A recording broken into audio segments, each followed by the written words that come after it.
La suite de Culture Média avec votre invité Philippe Vandel. Et Pierre Demarque était l'invité de Culture Média. Aujourd'hui, c'est Muriel Mayette-Holtz et on est ravis. Bonjour. Bonjour. Vous êtes comédienne, mais pas seulement. Immense figure du théâtre en France, mais pas seulement. Vous avez été pensionnaire de la Comédie Française, sociétaire, avant d'en être nommée administratrice générale en 2006.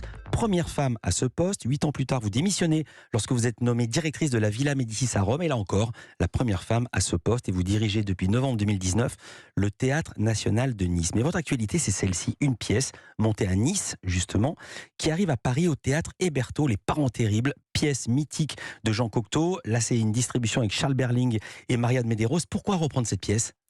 Alors parce qu'elle est d'une modernité incroyable, ça parle de la famille, parce que c'est un chef-d'œuvre de la littérature française, et parce que, surtout, c'est autant une pièce de boulevard qu'une tragédie. Je souris quand vous dites ça parle de la famille, parce que les familles que je connais, elles sont pas tout à fait comme ça. Alors, comment on peut résumer l'intrigue des Parents Terribles ? Qu'est-ce que je dis ? La double intrigue, voire la triple, voire peut-être même la quadruple intrigue. Qu'est-ce qu'on peut raconter sans trop dévoiler ? C'est à la fois un chef-d'œuvre. Mais moi, je vais vous dire, j'avais lu Les Enfants Terribles et j'avais lu Les Parents Terribles, mais j'avais oublié tout ce détail et cet enchevêtrement. Racontez ce qu'on peut raconter. Oui, c'est une succession de chaos dans la famille. En gros, c'est l'histoire d'une... alors, je vais partir de mon personnage, d'une mère, Yvonne, qui vit avec sa sœur et son mari et son fils. Et sa vie est autour de son fils. L'amour de sa vie, c'est son fils. Et ce fils, à un moment donné, ne rentre pas de la nuit et elle apprend qu'il a une maîtresse. Et ça, et les chaos s'enchaînent. C'est-à-dire qu'elle ne supporte pas de l'imaginer dans les bras d'une autre femme. En même temps, on apprend que cette femme, c'est aussi la maîtresse du papa. Le papa invente qu'il y a un troisième homme pour la persuader de quitter le jeune homme. Et puis, je vous raconte pas jusqu'au bout l'histoire parce que les chaos s'enchaînent de façon délirante. C'est une pièce qui a été écrite en 1938 par Jean Cocteau et c'est une allégorie de sa vie à lui parce qu'il était fou amoureux de Jean Marais qui a créé le personnage du fils, Michel, mais à une époque où l'homosexualité ne pouvait pas s'afficher. Exactement. Et c'est pour ça que ça parle d'un amour trop possessif, d'un amour... D'ailleurs, la pièce a été interdite. Attendez, on va en parler, on racontez pas tout du premier coup. Il y a déjà ça, et il y a une autre allégorie dans la pièce, ai-je découvert en préparant cet entretien, c'est qu'Yvonne prend de l'insuline, elle fait des crises de sucre ou de manque de sucre et qui peuvent la tuer, et là... j'ai découvert que c'était une allégorie de l'opium dont Cocteau était consommateur régulier. Absolument, c'est cette dimension même onirique de la pièce, puisque la mère se pique, elle partira ailleurs, d'ailleurs, à force de se piquer, elle est diabétique, et il y a cette dimension un tout petit peu dans les nimbes. Alors vous en parliez, j'y arrive, cette pièce a une histoire, elle a fait scandale. Elle a donc été écrite par Cocteau en 1938, créée à la fin de l'année au Théâtre des Ambassadeurs, et le 3 janvier 1939, suite à la seulement 9e représentation, le Conseil municipal de Paris, qui est propriétaire du Théâtre des Ambassadeurs, interdit la représentation de la pièce. Pour quel motif ?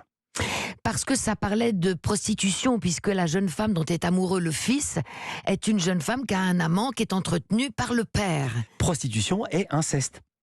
Alors, l'inceste, ça, il n'est pas tout à fait avéré dans la pièce. D'ailleurs, mon personnage d'Yvonne dit, qui peut empêcher une mère d'être amoureuse folle de son fils ? Bah si c'est pas avéré, et elle dit à sa sœur Léo, je l'ai noté, il me mentait, c'est une maman qui parle de son fils, elle dit à sa sœur, elle explique sa colère, il me mentait, il me trompait, il m'a jeté par terre, il avait les yeux d'un monstre, il ne m'aime plus. Ah oui, une maman peut dire ça quand même. Une maman peut dire mon fils me trompe sans qu'il y ait de l'inceste. C'est un lapsus, Non, il n'y a pas de lapsus chez Cocteau, il n'y a pas de lapsus du tout. Non, il n'y a pas de lapsus, il y a un amour excessif, exagéré. Mais c'est ce qui fait de ce personnage, une femme aussi attachante qu'elle est insupportable. Elle est restée enfant en fait. La pièce sera reprise au Théâtre des Bouffes parisiens, mais en octobre 1941. Là c'est différent, les Allemands sont à Paris, c'est l'occupation. Pièce à nouveau interdite suite aux pressions de la presse collabo pour le même motif. Et ensuite, elle va être rejouée quand ? C'est quoi l'histoire de cette pièce ? Ça revient dans quelles années ? Alors ça va revenir, je crois, dans les années 70, où Jean Marais, qui avait joué le fils, jouera le père. C'est ça qui est extraordinaire. Et c'est une pièce qui est incroyablement indémodable. parce qu'elle parle quand même de la cellule familiale. On est entre Tanguy et l'excès de l'autre côté, parce qu'en même temps le fils non plus n'arrive pas à se détacher de ce cocon familial. Un Tanguy très très très moderne où on se pique et où il y a aussi du polyamour. On n'en a pas encore parlé. On marque une courte pause pour se remettre de ses émotions. Vous restez avec nous, Muriel Mayette-Holtz. Culture Média continue sur Europe 1. Culture Média jusqu'à 11h sur Europe 1 avec Philippe Vandel. On parle avec Muriel Mayette-Holtz de cette pièce Les Parents Terribles. C'est au Théâtre Hébertot avec Charles Berling, Maria de Medeiros. Je parlais de polyamour. Ça raconte une famille extrêmement étrange. On vit dans les beaux quartiers de Paris. C'est même pas un appartement qu'ils ont. Ils appellent ça la roulotte.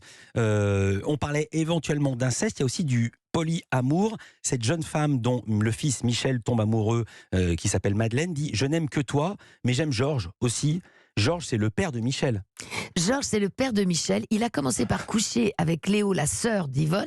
Puis finalement, Léo l'a poussé vers Yvonne. Il a fait un enfant avec Yvonne. Et le fils, qui est amoureux d'une jeune fille, finalement, la jeune fille est la maîtresse du père. Ouais. Alors c'est sûr que vu de ce point de vue-là, c'est pas tout à fait une famille classique. Je pense aux gens qui ont entendu ça, qui ont entendu au début de l'entretien dire c'est une famille comme les autres. Oui. Qui est Yvonne, votre personnage? C'est un peu la daronne, on dirait. C'est un peu elle qui dirige tout. C'est un capharnaüm immense. Cet appart. Oui, c'est un capharnaüm, mais en fait c'est une amoureuse. Et dans sa tête, elle est comment? Comment vous l'avez vue? C'est un enfant, c'est une femme qui n'a pas grandi, qui dit toujours la vérité, qui n'a pas de médiocrité ou d'arrière-pensée, qui est beaucoup plus pure d'une certaine façon que les autres, mais qui est excessive. Et donc c'est invivable.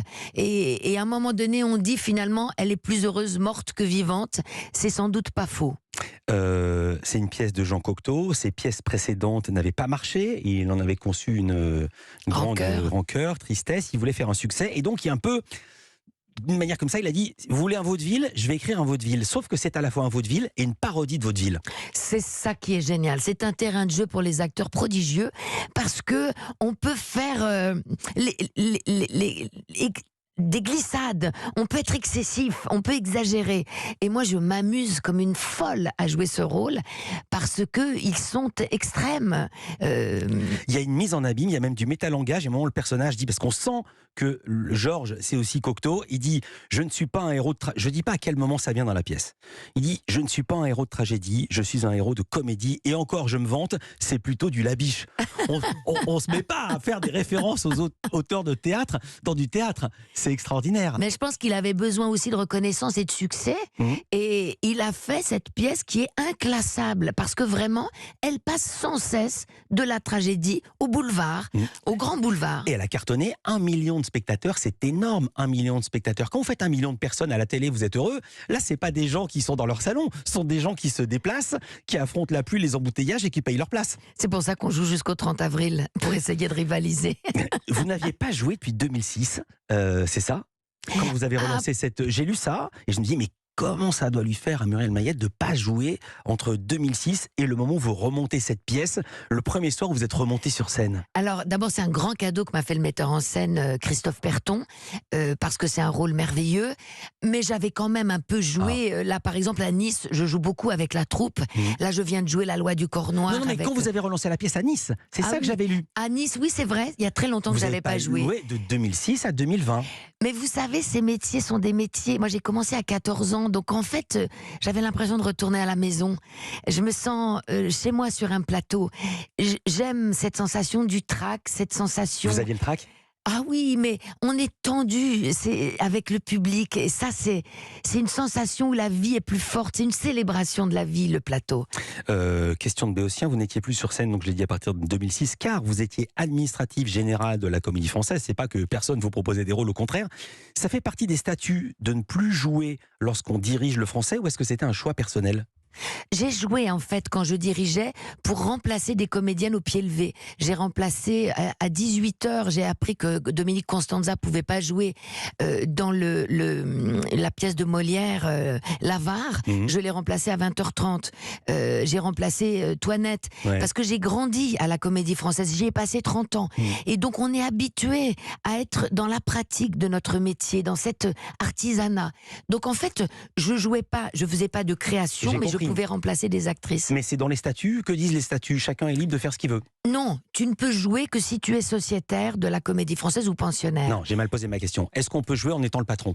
Oui, absolument. À condition que tu viennes de la troupe. Si Évidemment. tu n'es pas dans la troupe... Ah bah oui, évidemment. mais c'était pas le cas de tout le monde. Antoine Vitesse n'était pas dans la troupe quand il était D'accord. administrateur, ou Jean-Pierre Miquel. Donc si c'est un sociétaire qui dirige, alors il peut jouer. Une des marques de votre passage à la Comédie Française, Muriel Mayette, c'est que vous avez encouragé les acteurs de la troupe à faire du cinéma. J'ai relevé des noms, Denis Podalides, qui y est toujours, Guillaume Gallienne, Laurent Lafitte, Pierre Ninet. Pour quelle raison? Est-ce que ça prive pas une très belle maison de ses talents? Non, parce qu'il faut s'adapter, il faut que cette maison qui a été créée au XVIIe siècle, elle vive au XXIe siècle. Et donc il faut essayer d'ouvrir et de bouger un peu les statuts. Ce dont je suis le plus fier à la Comédie Française, c'est d'avoir un peu modifié la troupe, puisque sur 60 comédiens, j'en ai engagé quasiment plus de la moitié. Et donc, par exemple, Laurent Lafitte, qui était un de mes élèves au conservatoire, voilà, maintenant on parle de la troupe de la Comédie Française comme une des plus grandes troupes de France. Je vais poser la question différemment. Est-ce que ça ramène du monde ou est-ce que de toute façon vous êtes complet tous les soirs? J'ai envie de dire les deux, mon général. Ouais. On est complet tous les soirs parce que c'est un théâtre génial. Et en même temps, quand on a un acteur qui est sous les projecteurs grâce au cinéma, et ben ce soleil rejaillit sur la maison. On appelle ça la maison, la Comédie Française. Est-ce que la pièce va partir en tournée? Qu'est-ce qui est prévu ensuite? Vous dites que vous allez la jouer longtemps? Alors, on a fait une grande tournée. On l'a créé, Les Parents Terribles, à Nice. On est allé jouer à Toulon, là où Charles Berling dirige son théâtre. On est allé jouer à Marseille, et puis il y a eu la Covid. Donc on a arrêté. On a refait une grande tournée dans toute la France. Et là, on atterrit à Paris. Et j'ai dit pour frimer, on joue jusqu'au 30 avril, mais peut-être qu'on prolongera. Peut-être qu'ils vont prolonger. Ça s'appelle Les Parents Terribles. C'est au théâtre Hébertot. Et c'est Muriel Mayette-Holtz qui est notre invitée. Pourquoi Holtz? Elle va nous le dire. Du théâtre au cinéma, il n'y a qu'un pas. On l'a vu avec certains sociétaires de la Comédie Française, et on va le voir dans un instant avec Olivier Benkemoun, premier indispensable de cette émission, qui vient nous parler, lui, de la cérémonie des Césars. C'est demain sur Europe.